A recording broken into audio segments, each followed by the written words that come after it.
lahat ng ating mga kakampi dito sa TBC8, sa Pico at sa Ascent ay bumabati sa iyo ng Happy Birthday!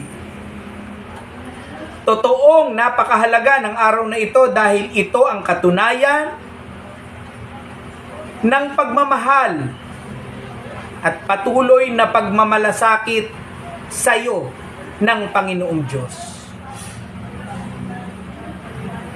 Ang pangalang Evelyn Regala ay totoong makahulugan din.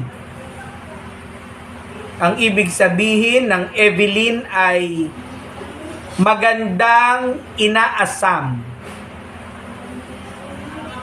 Ang kahulugan naman ng regala ay biyaya o regalo. Kaya naman ang ibig sabihin ng Evelyn Regala ay inaasam na magandang regalo. At totoo naman yun. Ikaw ay tinuturing namin na magandang regalo sa amin ng Panginoong Diyos.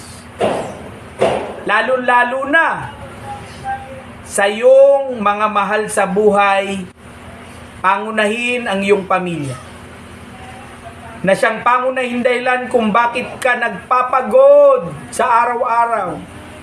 Kung bakit patuloy kang nagsisikap at tinitiis ang lahat ng hirap para marating pa ang mas mataas na kalagayan na iyong pinapangarap. Kami naman, sana ay ituring mo rin na regalo sa iyo ng Panginoong Diyos. Mananatiling kasama mo kami sa pagharap sa mundong ito at sama-sama nating marating ang tagumpay na ating pinapangarap. Kaya naman, ang dalangin namin sana ay patuloy pang ibiyaya sa iyo ang mahabang buhay. Malayo ka sa anumang kapahamakan, sakit, aksidente, o anuman na maaaring makapinsala sa iyo. Para sa ganun manatili kang malusog at magamit mo ang iyong katawan sa patuloy pang paglilingkod mo sa iyong kapwa. At lagi mong tatandaan, Evelyn, mas mahalaga ang buhay kaysa hanap buhay.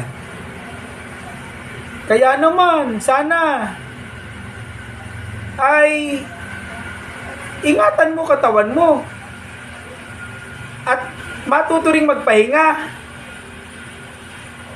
at maglaan ng panahon para sa iyong sarili at para sa iyong mga mahal sa buhay, para magkasama-sama naman kayo sa pamamasyal at sa iba pang mga masasayang gawain.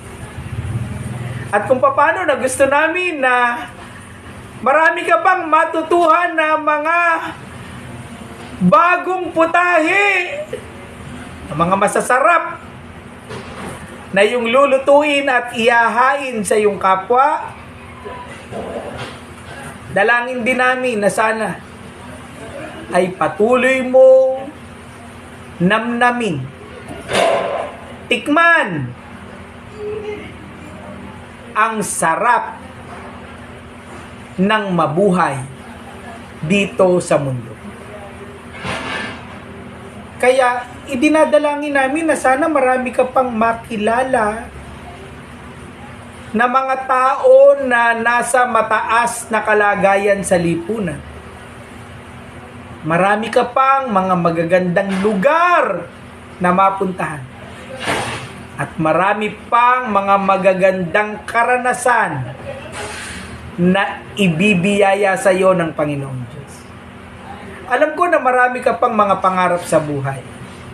At sana ibigay sa iyo lahat yan. Lagi nating tatandaan, Evelyn, the best is yet to come.